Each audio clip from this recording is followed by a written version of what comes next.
In this video tutorial, I walk you through the process of changing your nickname on Facebook. Be sure to watch until the end to avoid any mistakes. Let's get started. First, open the Facebook app on your device. Once it's open, tap on the menu icon to access the settings. Then tap on the gear icon to navigate to settings and privacy. Next, tap on See More under Account Center to go to the Meta Account Center. Once you're there, tap on your profile to proceed.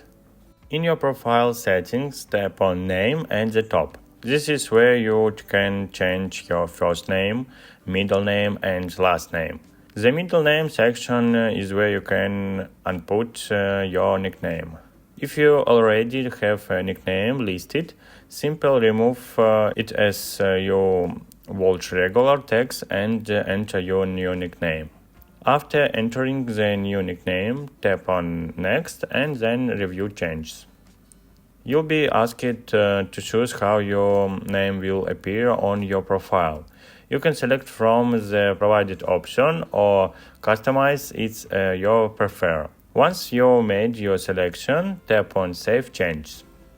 After a few seconds, your new nickname will be set. You can then visit your Facebook profile to see the change reflected next to your name. And that's it. Thanks for watching.